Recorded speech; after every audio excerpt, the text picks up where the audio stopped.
the embedded racism in law enforcement, we become blackballed just like Colin Kaepernick was. Wow. Wow. It's interesting because when I first saw the video, obviously I spent the past 4 years interviewing law enforcement around the country, and there's always the conversation that comes out the Colin Kaepernick situation, and as you can imagine, depending on who you're talking to, you're going to get mixed. Right. I want to point out too, you had a group behind you, and they were saying they were a law enforcement who had many years as well. Right. So, my other question is, what are sort of the implications for, as you see a law enforcement speaking out?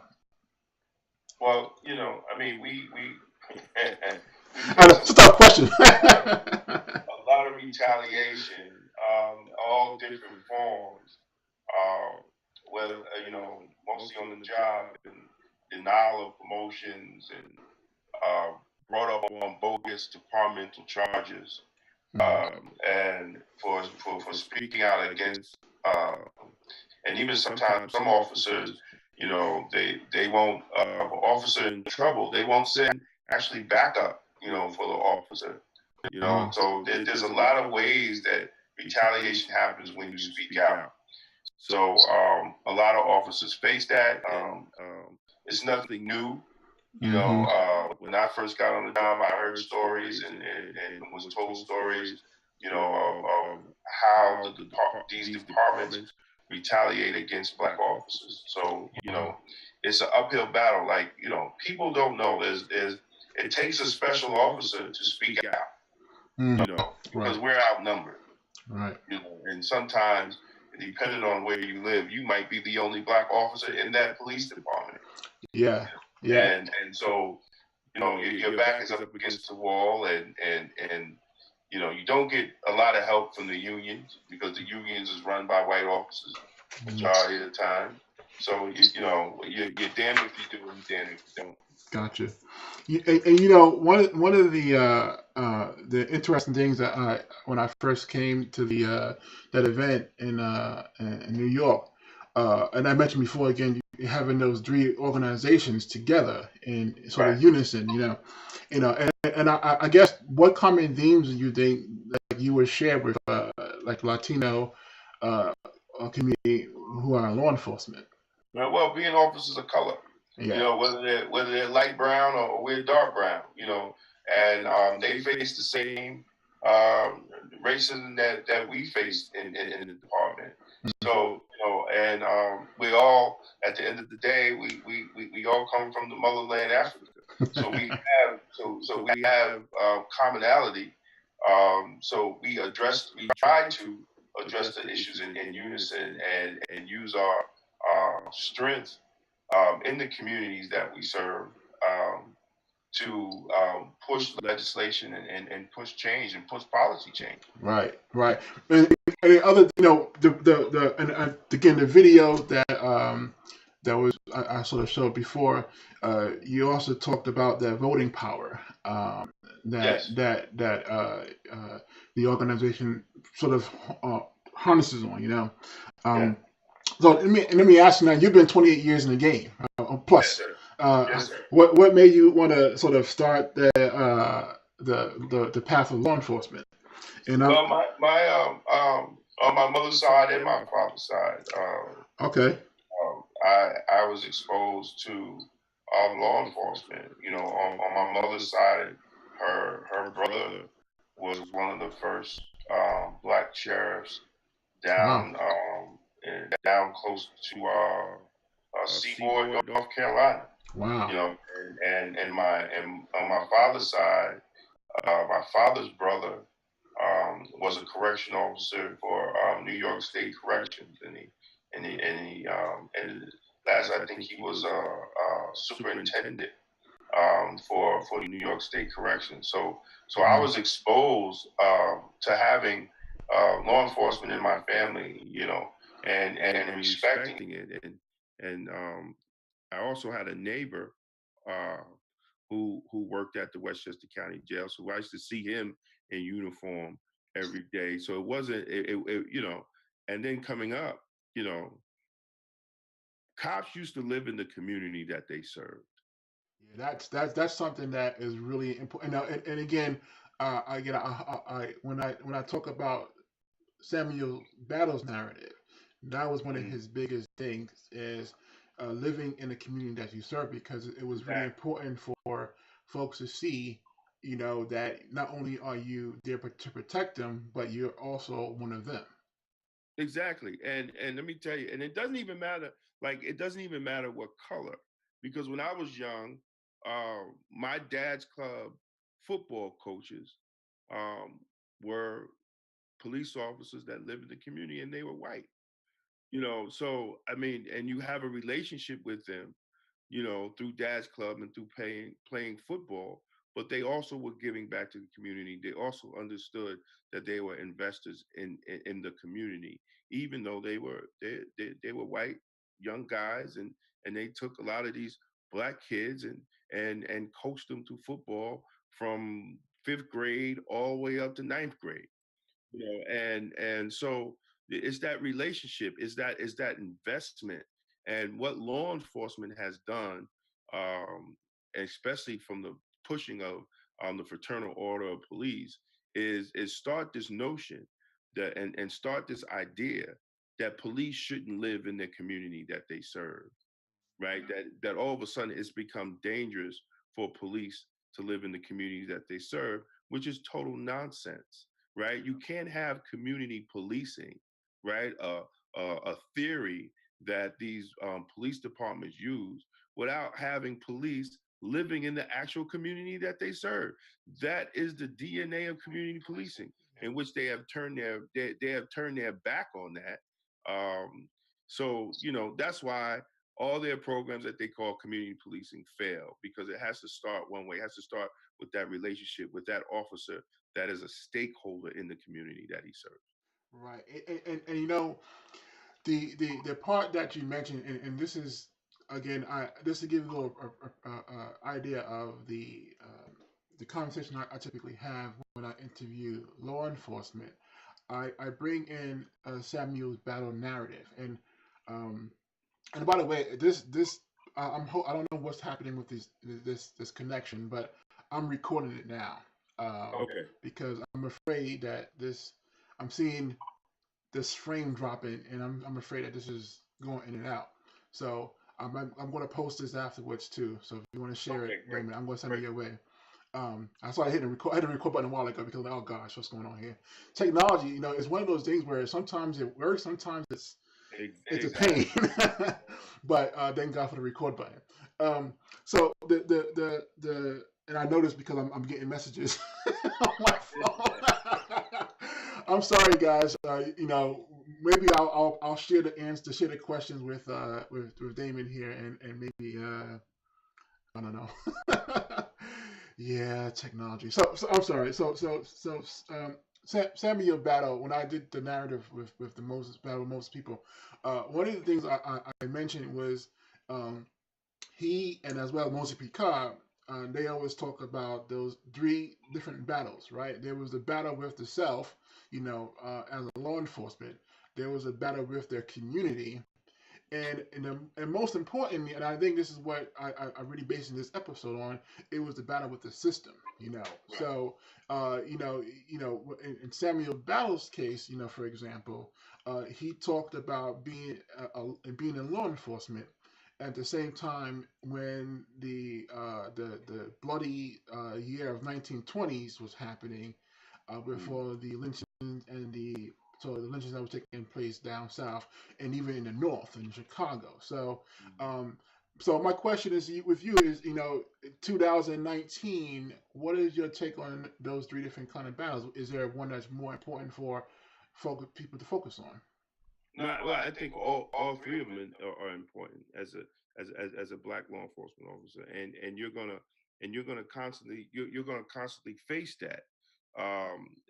Nothing has changed, but I do say that the battle with the institution We really need more black officers to speak out, and because I think the young officers that, especially black officers that get the job now, they are clueless of the actual struggle that it took for them to able to get the job.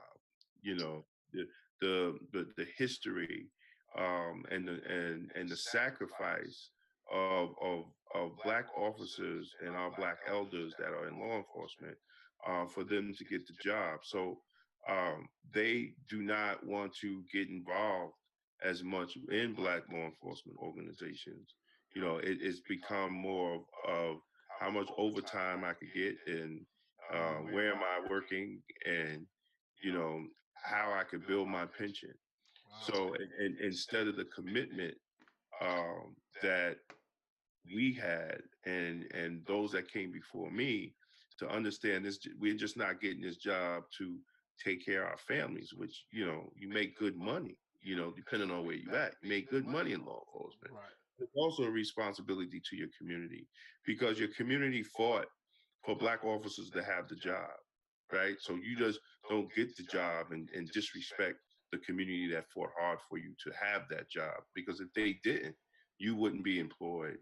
you know Right. I have to be serious about that, because Right. you know it's what we see. What we see now is black officers that are really scared. Mm. They have become scared to speak out on issues. And I think it's sad, because we can't start that, because back, when I came in 90.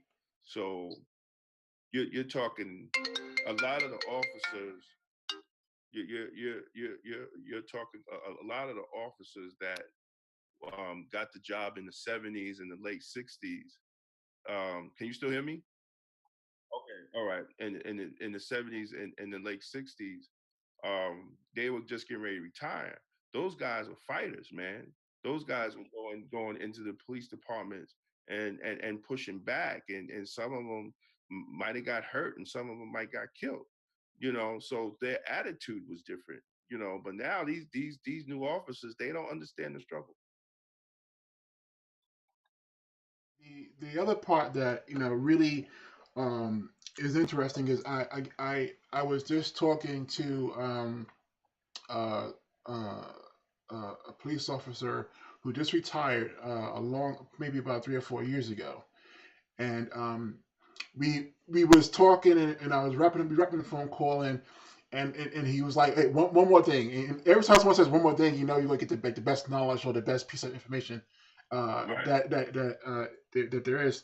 And he said to me, the biggest issues that he is seeing now is reestablishing trust between communities of color and law enforcement.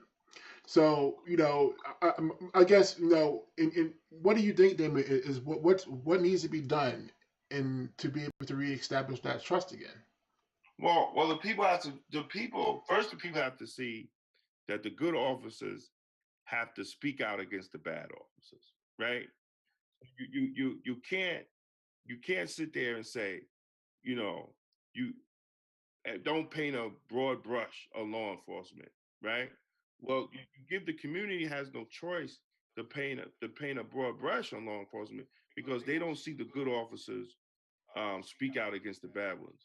And to be honest, the good officers outnumber the bad ones in every police department. The good officers outnumber the bad ones, but the problem is they don't speak out against the bad ones.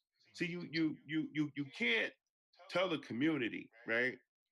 We have a hard time solving crimes because the no snitching policy. Nobody wants to talk to the police. Well, the community is saying, well, you don't turn over your bad guys, right? When they violate our people, when they shoot our people unjustly, the police department don't turn over their bad guys. So why should the community that they police turn over their bad guys? So I mean, it has to be a trust factor. Remember, like, in the Western movies, when they sit and they say, well, we're gonna walk your guy in the middle, and you walk our guy in the middle. it has to be a level. It has to be a level of trust there. Right. You know, it has to be a level of trust. So once they see that you will hold your people accountable, right? Then there's a level of trust. But there'll never be a level of trust because law enforcement never comes out and speaks out against their bad guys. You know, they never do that. You know, I mean, and then they make excuses. That's the first part. Then you have to have law enforcement management that will create policies and procedures of accountability. You know, and then hold those officers accountable for violating policies and procedures. And maybe if you start doing that, the people will start trusting law enforcement more because law enforcement are really they should be looked at as problem solvers, right? They should be looked at the ones that you could call to help you in situations of need, right? But it's not that way in the community of color or even poor white communities, right? It's not even, they don't look at law enforcement that way because they constantly see law enforcement doing wrong things, but they never see the accountability of law enforcement. And the other part to it too, and this is interesting. Like in my job, right? If I make a mistake, you know, I there's going to be some follow up. If the mistake that I made was institutional, right? So it wasn't based on my bad judgment, but it was based on either a policy or procedure. You better believe that there's going to be some reevaluation of what we need to do. It's not going to be like, oh, we made a mistake. It was a procedural mistake. Let's move on. It's going to be what happened, and most importantly, can we do to make sure it doesn't happen again. And when I had a good conversation about accountability, I was saying to a group of law enforcement maybe about 2 years ago that if if you are if you are saying to the community that yes, we made a mistake, but that's part of the job, Right. then that's going to be hard to establish that trust, you know, Right. because on my end, I'm thinking it's true. People make mistakes, and when it happens in with law enforcement, it is true. People actually lose lives.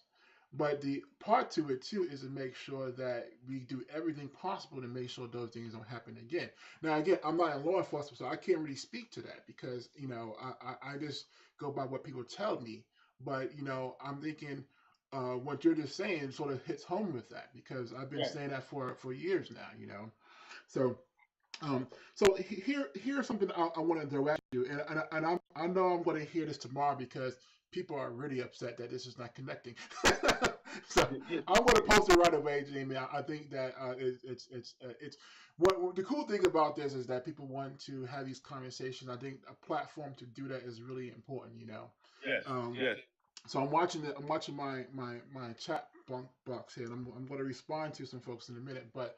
Um, One thing that I want to sort of also ask is I have this thing and I'm going to try to find it in a minute or so. But one thing that I typically do is before I do the Battle with Moses people, I ask folks to give their thoughts on the two movements that makes up this program, which is of course Black Lives Matter and Blue Lives Matter. Now, I did a lot of research prior to doing my first program and looking at the two cultures of these different movements. Right. Okay. Now, one thing that really stood out to me is there was a overwhelming on both movements. There was an overwhelming outcry on media, uh, on the Black Lives Matter movement. Black people not being portrayed, they're being portrayed in a way that is not accurate to what our culture is. Okay, and on the Blue Lives Matter, they were saying the media doesn't portray them in the way they want to be portrayed. So, again thinking about the topic of this episode about speaking out on injustice. Right. My question then to you is, if we going to have these two movements ever try to close this gap, what what kind of what should be the sort of the I guess the question asked, what should be the take on if someone speaks out on injustice, either from the civilian side or the law enforcement side, what should be the reception from their community? As in, if you're speaking out on injustice from law enforcement, what should be that sort of that? What should be the attitude towards that? Well, Tough and loaded question, isn't it? no, because I want to make sure because that the people that are in the law enforcement profession that are listening um, understand, and it goes back to maybe what I was saying before. It has to be some type of honesty, right? You can't sit there and tell black people that racism don't exist in law enforcement, right? You can't make these excuses that racial bias, conscious or unconscious, does not play a role in a lot of decisions of law enforcement officers.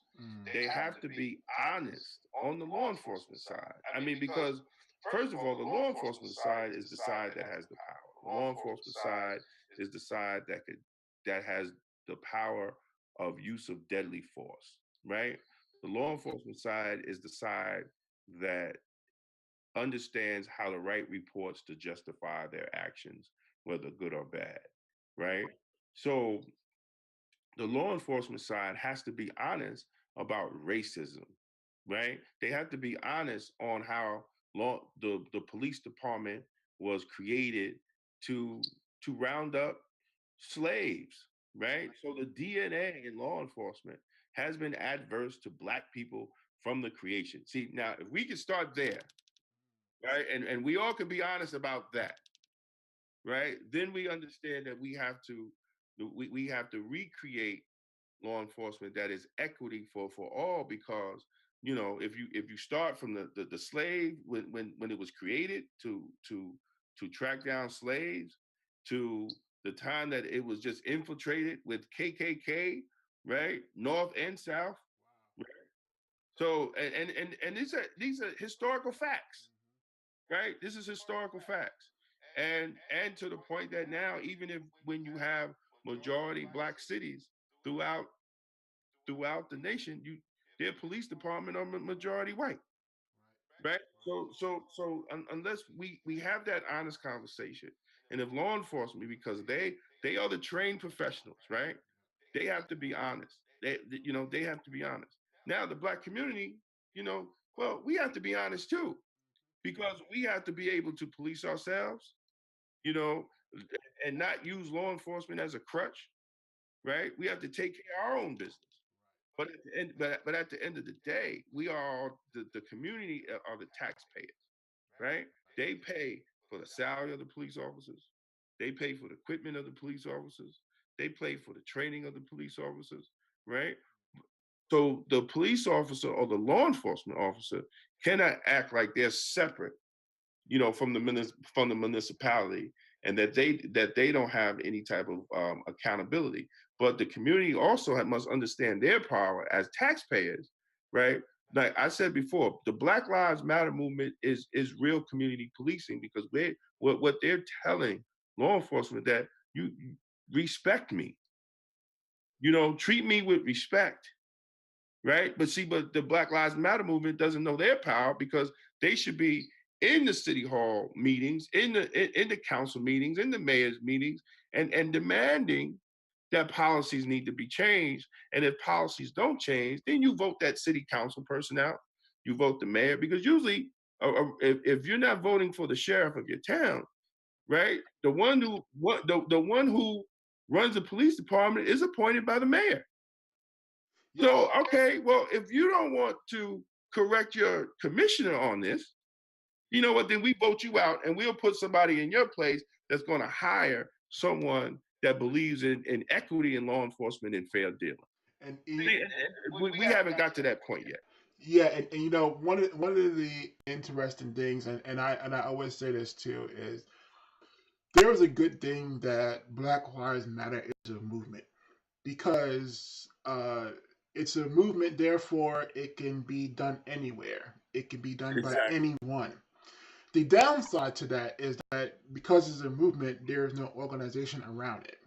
So when you look at something like Black Lives Matter in the concept of you know uh, demanding justice, demanding equity, demanding inclusion, that's by itself is a great thing, But Hmm. at the other part to that too is because it's there's no one or no setup to say, okay, let's take a look at your local community. Let's see, all right, what it is the office being held that no one votes for because there's like a 10% turnout rate, what is this person doing? What are their responsibilities? How are they serving the community?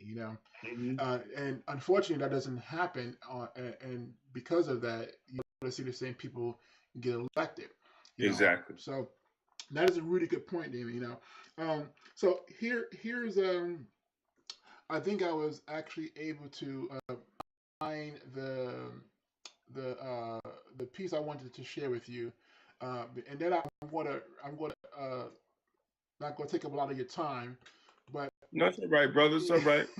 but the piece. So what I've done is I've asked the community on the Battle with Moses people to share their stories with me, share their narrative, and I usually do my best to provide some contents with that. So it's just not like, okay, share your story with me and go home. I think Right, right, that's a right, wrong thing to do. But right. there has been some times that, and by the way, Damon, I'm usually not a person that's a loss for words. Mm, But it has happened a couple of times. mm. Where someone would say something or someone would do something. Um, so here is one girl, one woman, should I say, uh, who shared her narrative. It was very short, and folks um, who are able to watch this, um, I will put that on.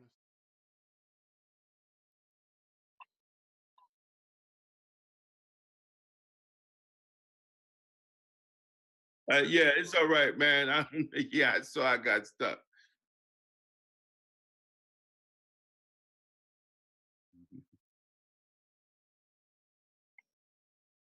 Yes.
This is what happens when. All right, now I'm going to hopefully. Are you still there, Damon? Yeah, I'm here. I'm Okay, here. good. So, so one thing that I always give some feedback on this. Now, this was a little bit deep for me because she was talking about an experience she had. Now, this is an adult woman now, but she was talking about experience she had as a 6 year old. Hmm. And I always think about our kids because again, I'm a father of two, and I must say there are times where in even my community, which I actually believe I live in a very safe and welcoming community, but even my own community, and I will still have that fear as a parent, especially when you look at stuff like Tamara Rice, and any other young boy. There was a situation in which there was a kid with autism, which the caregiver and that got shot by a police officer. That hit home Mm-hmm. for me because I used to do that job, and Mm. everything that he did is what we've been trained to do as a behavioral specialist. So, Mm. you have these experiences. And one of the things I want to capture is, do you, as someone who worked in this field for plus 20 years, someone who lived in the community that you serve as well, is there any experience that you can sort of think about that would say that was sort of life turning for you to say, okay, I'm going to speak out? But I think, you know, I have uh, I have been pulled over. Uh, um, I have been pulled over. I remember it was I can't what year was it? I'm not sure what year it was, but I remember I had separated from my first wife, and I called myself buying something to make me feel good. So I went and I bought a car, right? Right. I went out and I bought a car, and at that time it was a Cadillac CTS. It wasn't. It was the first year it came out, but they didn't. When I saw it on the lot, they didn't even have a commercial or nothing out on Wow. it. Right. Right. So I bought it, and I'm driving in the Bronx. Um, and at that time, I was living in White Plains. So, White Plains is like in Westchester County. It's the Manhattan of up north, and it's more recognized as white people, right? White Mm-hmm. Plains, white folks is known for a lot of money, right? Gotcha. So I'm in the Bronx, and I get pulled over. Um, and the first thing the guy asked the question, you're long. The first thing he said was, "You're a long way from White Plains," Mm.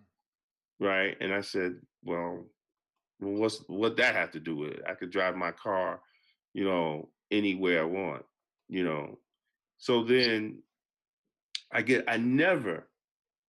make it my business to never show them my job ID or my badge first. Mm. I let the whole thing run out, Wow. you know. So he didn't have nothing to pull me over. So when I start asking questions, and I said, and he's like, well, you're in the Bronx and this and that. I said, well, what was wrong with me driving any place? Right. So I give him my ID, and they always say this. Why didn't you tell me you was on the job? I shouldn't have to for you to for you to treat me right. Wow. Wow. I mean, and throughout my career, I've had these incidents, before. I just had to correct a cop in another town, in dealing with my daughter, and I had to tell the sergeant, yo, you got to retrain this guy, because he lied. I caught him in 3 lies to justify his actions. Wow. Right. And what I told the sergeant, I said, look, he lied 3 times when he didn't have to justify something that was really minute. Wow. And I said, if he lies about this, he will lie about when he uses deadly force to That. justify his action. Wow. You know, and I think seeing all these different incidences and knowing some people that were killed unjustly, and knowing personally knowing their family members, and it's something that I always say, the black officer is 4 degrees of separation from the victims of police criminality, right? We Right. we, we know the victim, right? Or we know somebody that knows the victim. Right. The victim could be, a lot of times is a family member, right? Or we are the victim, and if we understand that, and I think, we will act differently, as black law enforcement. Yeah, that's really, I start bringing in my own personal story with police trainings. um, because you know when I tell the battle with most of the people story, you know Mm-hmm. there's a sense of, well, you know, the time period ends in 1940s, right? So the Mm-hmm. time period of the program is from 1892 to 1945. Right. And so there's always a sense of, well, you know, that was back then. You know, that's not relevant now. And so I started, because of that, I started telling the sort of my own personal stories about being in New York. Right. And some, you know, I remember the time where when I was you know, I grew up and I grew up poor, so I got my first job, and I didn't buy a car, but I bought a bike. So you know, so I bought a bike. I was maybe, I was like 14, maybe 14, 15 years old. You know, first paycheck, bought a bike, because my whole life I've been making the bikes. You know, back in the hood, you make up your own bikes. You get a Exactly. screw here, you Exactly. get a screw there. So I'm like, nah, I got my first paycheck, I'm gonna buy my own bike. I went to the store, bought a brand new bike. Of course, all my friends from the hood, they were like, "Oh, Terry got a new bike. Let's go for the ride." So here's the crazy thing. So we 10 o'clock at night, a bunch of us from my neighborhood, we get on our bikes and we to do a sort of celebratory run, because I got a new bike, and I rode the bike in the neighborhood in which I worked to earn the money for that bike. Okay, and it was a rich neighborhood. I worked at a florist, and I got hit by a car. And now, get hit by a car on a bike, a brand new bike, and your bike is now total. You just it's not even 12 hours old, you know. So I hit by this car, and I look at the bike. I'm of course I'm crushed, but then I saw a police car right parked right across the street. So I'm like, oh sweet, this is going to go the right way, because you know I got hit by a car right in front of the police. You know, he's going to do a report. You know, do it. Have you not? This is my 16-year-old brain thinking. And the police officer came to me and he says, you know, what are you doing in this neighborhood? And I just, now I don't know, I don't know what kind of conversation you had when growing up, Damon, but when I grow up, my parents says to be quiet, don't talk. So Exactly. I didn't say anything. I like I didn't hear him. And he looked at me. He looked at the bike, and he said, "Okay, good night." And he got in his cruiser and he drove off. Now, what make that story somewhat funny is I told my football coach the day after, and he said, you know, is the car okay? Because you know you're a big dude, and you know we laughed it off. But digging back at the time, you know, I remember my mom saying, "Don't go to that neighborhood at night," and not because of any gangs or any civilian violence. She was really scared of me being stopped, even though I worked in that neighborhood. She was scared of me being stopped. So when I tell this story now, is I say, don't, this happened in the 90s. So this is not a long time ago. This happened in the 90s, where uh, the thought was, if you see a kid get hit by a car as a law enforcement, usually you want to make sure a couple of things. One, the kid is not injured, right? Because you know, I Mm-hmm. might be a big dude, but you know, I was still, you know, 15, 14, 15 years old.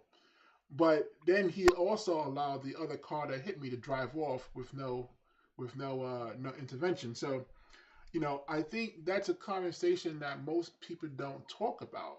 Is what was my trust in? You know, what trust would I have in law enforcement after experiencing something like that? Exactly. You know, so but you know, hey, you know, I know that I'm looking at my so what I'm doing here, Damon, I'm keeping my cell phone on, and I'm watching any kind of messages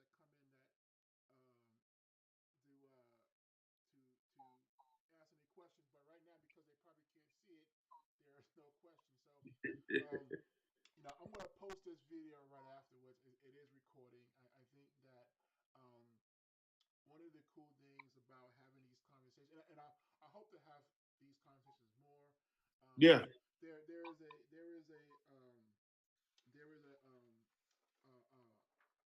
opportunity for when after I post this video.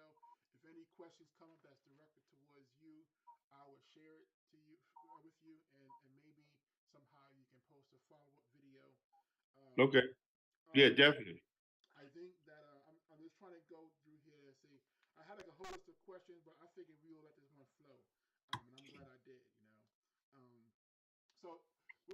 I did tell people that this episode is only 45 minutes, so Mm.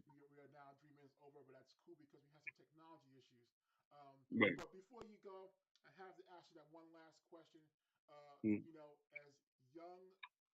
As young officers or young black men and women who are thinking about pursuing a role in law enforcement, what are some of the things you're hoping to see from the future generation? Well, I'm hoping to see more young women, men and women, become law enforcement officers with um, the understanding that the badge is not just a responsibility to the institution; it's a responsibility to your community. Um, you are once you put that uniform on, you are instant leaders of your community, in uniform and off of uniform. And I think every young black officer should join a black law enforcement organization. I mean, there's many of them out there. Be a part of that. It's a lot of networking and it's a lot of support, and then they'll realize they're not alone in the struggle, um, for and for protecting their community. I mean, it helps them go up the rank. There's classes and conferences, but it also gives them the strength, to be able to speak out on injustice and that support if they need it. Because black officers are not being treated well, by the local unions, and I think that's a whole nother show we could talk about. The issues on what black officers face with these police unions. You know what? No, so I'm gonna say I lied now. So I'm gonna ask you one more question now. I'm gonna ask you one more question. You brought up a topic that I never talked about in public, uh, because it sort of interferes with the interviews that I do with law enforcement. But Mm. one of the things that is important anytime you are sort of interjecting yourself in a culture, and I consider law enforcement a culture. So Mhm. anytime you're interjecting yourself in a culture as a civilian, I think it's important for you to do your research, understand what you're doing, um, who you're trying to either interview, or I hate the word investigate, but interviews are what I Right. like the word, right? So the first thing I did, after I found out Samuel's Battle's link to the NYPD Guardian, I looked up the Guardian, the Hmm. NYPD Guardian, and you're familiar with the organization, Yes. right? Right. So, and I saw what they were doing, and I was like, cool, right? And I came across the Black and Law Enforcement as well. But the question that I propose is what happens when Black Lives Matter meet Blue Lives Matter. So I had to do the the national the national unions of policing, right? Right.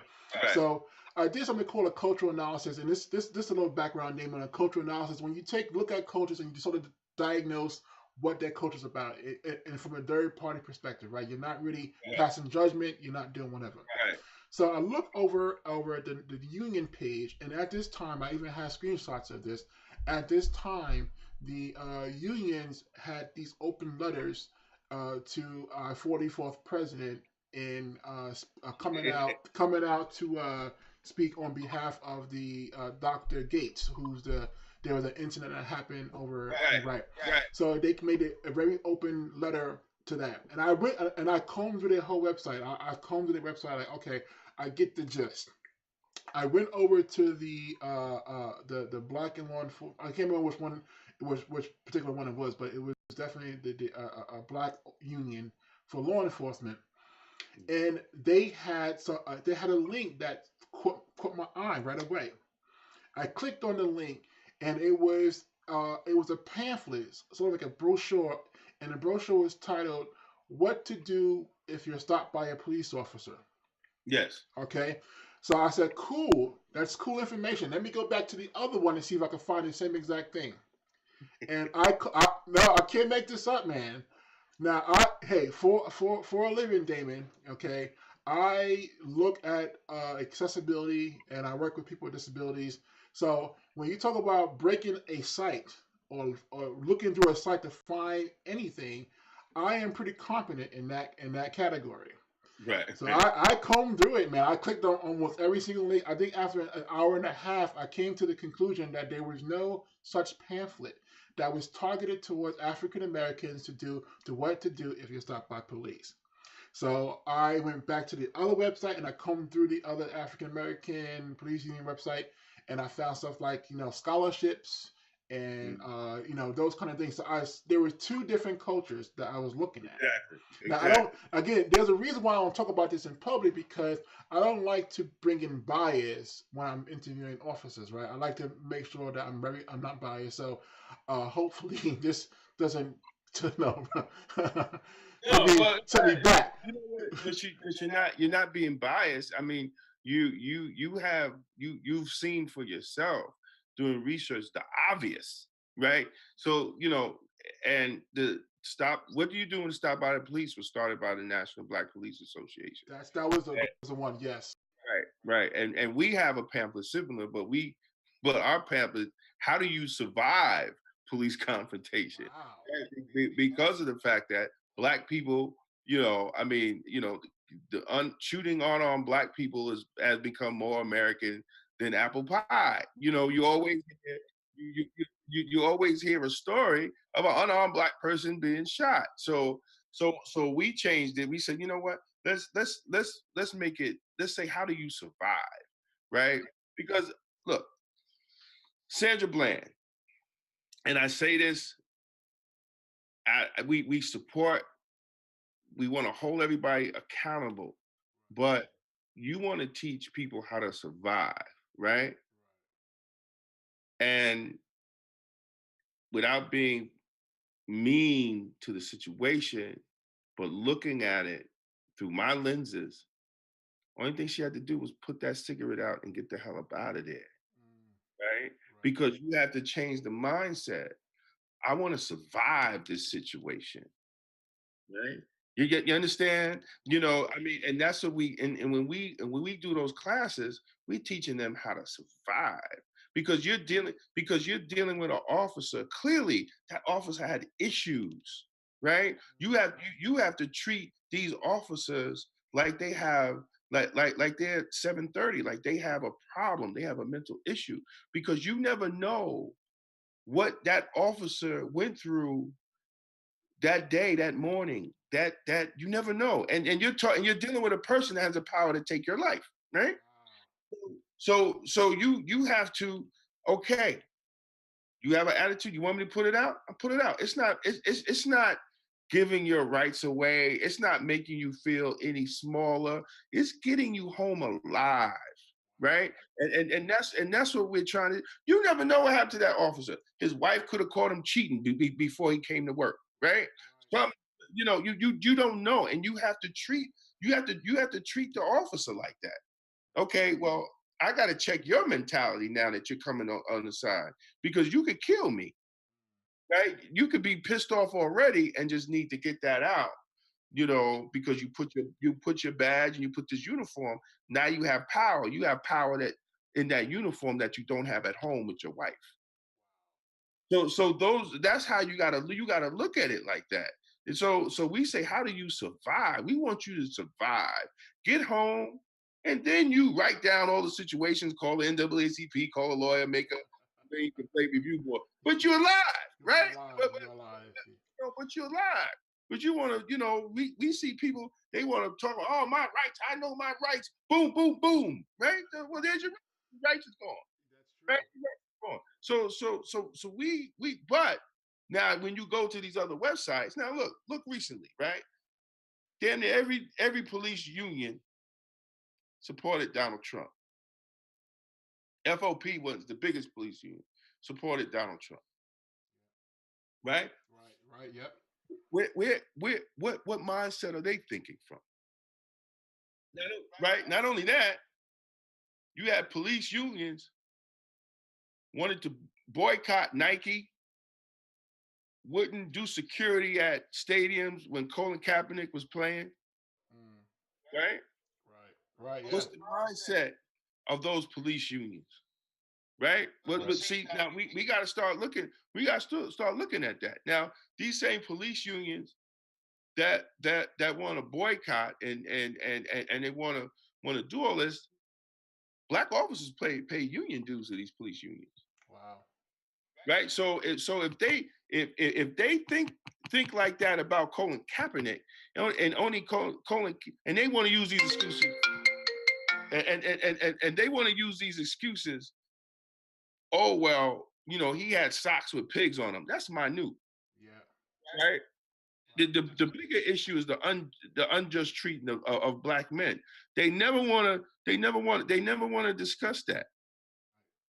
Oh, and look what happened with De Blasio, right? So the Mayor De Blasio had a speech, and he has black children. Okay, no defense on De Blasio. We're not defending De Blasio. We're defending his stance when he said that yes, he at sometimes before mayor was worried about his black son having encounters with police. Wow. Right? Yeah. Yeah. So what did Pat Lynch do?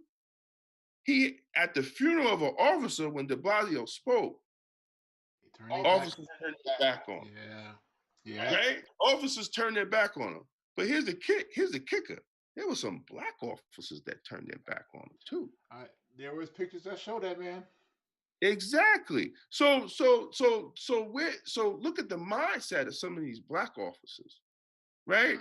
And you're falling into a culture that's adversely, against black people, and it is what it is. And if we don't, and if any law enforcement professionals or management that's listening, the truth is the truth.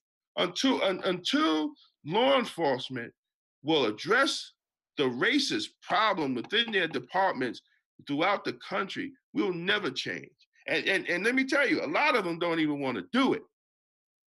And they don't feel that they have to. And the point that I was making before is the mistake at work business, right? If the attitude is, I made this mistake at work, but there's no reason to worry because it's part of the policy, and is not seen as a need to change, then why would there be that force for change? Exactly. Yeah. Exactly. So you know what, Damon, I really appreciate the time, man. I'm hoping to get you out here in Center County, and so we can have a real live discussion. Exactly. I'd love to come out there, man. I know we have a group going here. I know I'm not gonna mention names, but because I don't want to put them on the spot, but there's who they are. They all agree to come out here, and I think that would be an awesome panel. I want to tell anyone who's watching as well. I know I don't want to speak for Damon, but he's willing to come and have that conversation in the community if you need him. So, Damon, I'm going to share your information on my website. I'm also going to share your information with whomever who wants to bring you out to have a conversation, because it's one thing from my perspective, a civilian who speaks to either colleges or universities or police departments, but but when it's coming from someone inside of law enforcement, I think it does make a big difference. So so Damien, thank you for your time, man, and I really appreciate it. You have been a wonderful guest. I want to remind everyone to please subscribe to the page. This video will be available on the website until the next episode. And if you want to use this video for educational purposes, please send me an email so to get the proper release. It is free. We just want to make sure we know who's using the video. So I want to remind everyone that Damon is the New York representative for Black in Law Enforcement of America. He does have a website that organization does have a website that you can check out as well. And again, thank you, Damon, for taking the time out. Thank you, brother. And remember, folks, we like to have these conversations all the time. And the motto for the Battle with Moses people is to speak power through truth. Everyone, have a good night.